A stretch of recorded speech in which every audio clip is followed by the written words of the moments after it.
Hello, this is Survival-gyver, and this is the Viperade VAK5 multi-tool. Now, welcome to May 1st, 2025.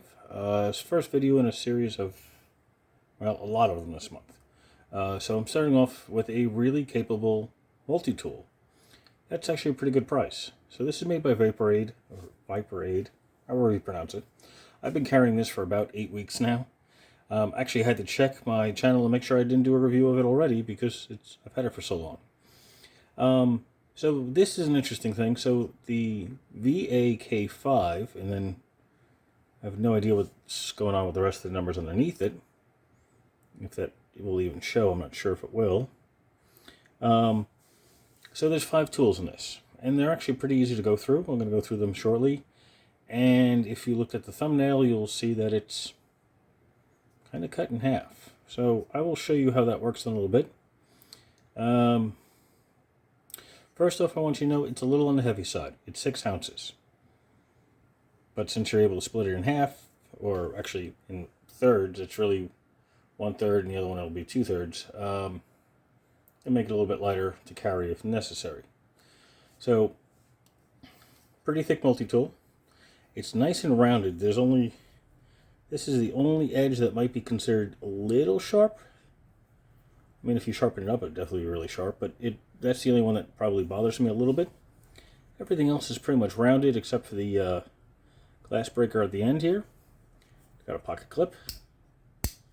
And, well, do you see the 5 tools? Well, the first one, of course, is that emergency glass breaker. Little pointy bit on the end there. So, if you needed to, I suppose, you can break a window with it. But, what else is in here? Well, that looks like a way to open it. Caution, 440A. I don't know why they'd be warning us about the kind of steel it is. Let's take a look. Ooh, it's a Tanto. Actually, it's one of my favorite blade designs. This one is, although very dirty at the moment, it's also really hard to get on camera here with the light. I've had to sharpen this about 9 or 10 times already, so the edge isn't perfect. You can see it's at 2 different orientations, angles. But it wasn't too bad to sharpen. Most places I had problems were at the very end here, right towards where it changes, and then at the very tip again, you can see it's wider than it should be. So, yeah, I definitely need to do some more practice sharpening. So you got a 440A steel. Total length on this is 7.9 inches, or for those people outside of the US, it's 18 centimeters. Right, so the thickness, I'm going to close this here, it's a frame lock. The thickness here, you're looking at just shy of an inch. So it's 2.5 centimeters or 0.98 inches. Length from here to here, the end here, is 4.13 inches or 10.5 centimeters. And, well, unfortunately, you already know I don't have nails. So, opening this part here is more difficult, but I always carry a pry bar with me. So I'm going to open this up. And there is a hefty size set of scissors in here. These are some really nice scissors. They cut leather, some minor tin, rope just fine, paper of course, cardboard, even some wires. So, and it's nice, they're really springy. And that's a pretty decent size. It's bigger than my thumb in size there. The distance between here and there at the end is 3.5 inches, or 3.35 inches and 8.5 centimeters. So this is actually really nice. They're comfortable. Good amount of leverage. Although this is open, it's not sharp. It's actually pretty comfortable to hold. Very, very springy. You can see right here in the center it says Viperade. So that's kind of cool. I like how it's a rivet. So, well, it looks like a rivet. It's actually a, I can't tell, maybe hex. Well, can I get this to focus? Will you focus? There we go. Oh, it's Torx. So, never had to take it apart that way. So, and they've stayed pretty good. There is a little bit of lube on here because I do use it a lot in a wet environment, so to prevent it from rusting, it's an easy way to do that. I use gun lube, pew pew lube, whatever you want to call it. But knife lube will work just fine. A little bit of oil, it's fine there, right? So nothing inside the handle to use, unfortunately. I mean, it feels like they could have put something in here, like almost like a Victorinox Swiss Army knife, where they could have put a pen or a tweezer in there, but it's because of the way it folds up. I'm going to fold this back that way, and then this, of course, is going to be where that blade is. And then there we go. So that's pretty cool. So that's 1, 2, 3. Where are the other 2?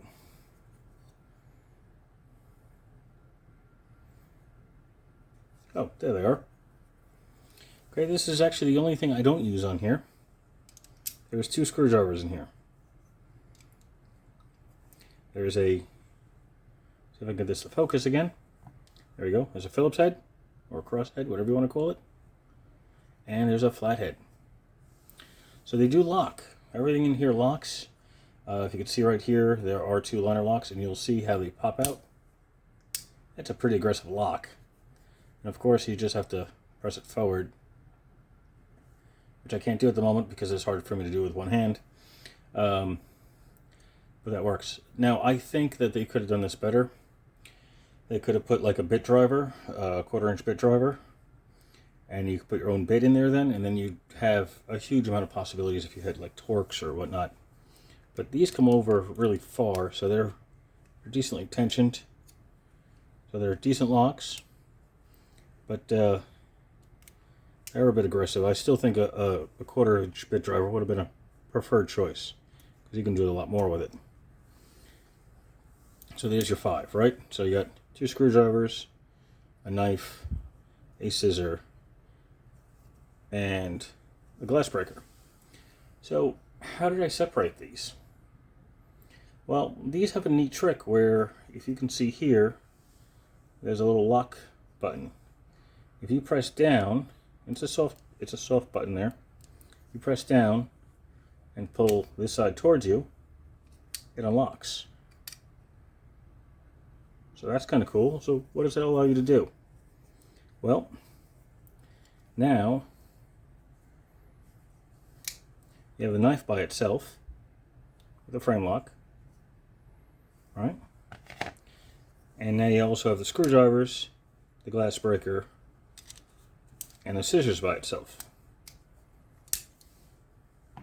So that's pretty cool. So if you had 2 tasks or 2 people, you had to keep going back and forth between them, you have possibilities. That's awesome. All right. Of course, to close this, close it back up. I don't know what this piece here is about. I'm going to take it off the views. This rounded section here, it might just be for cosmetic use. Might be, maybe it's part of the spring on the inside. Hey, it looks like it's part of the spring on the inside. I was just say, because it doesn't seem to be anything else for it. I'm clearly wrong. And it closes. And it definitely feels smooth there, of course. Now, in this position, you have the belt clip on the scissor side. And it's a little weird because you have these little nubs sticking out that lock the knife into place. So it's not the easiest or smoothest to get out of your pocket because they get caught on your jeans or your pants or whatever you have it in. But it's not the end of the world on that end. Of course, on the knife side, you don't have anything now. You have no pocket clip, not even a magnet or anything to hold it to whatever you need to. So that's a little disappointing. It would be nice if there was a secondary pocket clip built in. But this is pretty thin, so you could probably put in many things and be just fine. So that's it. That is the Viperade VAK5 multi-tool. Oddly enough, you gotta line this notch up with that. Oddly enough, even though it's a multi-tool, it doesn't contain a bottle opener. So that's a surprise in itself. But great little tool. I use the knife a lot. It's a lot easier to open the knife one-handed if you have the rest of it connected, because you have some leverage if you push your middle finger down on the pocket clip. Otherwise it's a little difficult to open, but it's not bad. Obviously I can't open up the scissors without too much trouble because I don't have nails. You can, it's hard, you can push up on this nudge here and the little nub there, and it's hard, but you can do it. Or I just use my handy dandy tie saw pry, and that opens right up then. But that's it. So thank you for watching. Questions or comments, leave it below, and I will answer them as soon as I can. I know it's been taking a while since I took most of April off, but I did make a post, a community post about that, if anybody's wondering what's going on. But that's it. Link is in the top of the description, and check them out. So this is in black. They have a 4-tool version in like a funky blue, funky yellow, and I think funky green. I don't know how to pronounce. I don't know how to explain those colors. They are definitely on the strange end. For only a couple of dollars cheaper. Let me see. Let me look this up on Amazon. Current price on Amazon on the VAK5 is $32.99. The blue, the yellow, and the black version, I was wrong, sorry. It's got a black version of the KA4, I believe it is, which is a slightly different multi-tool. Is for about 26 bucks. Link will be in the description, just in case you want to take a look. All right. Thank you for watching. Please like and subscribe if you haven't already. And this is going to be a crazy month. So expect a video just about every day, and sometimes more than one a day. That's it. Thank you for watching. Have a glorious night.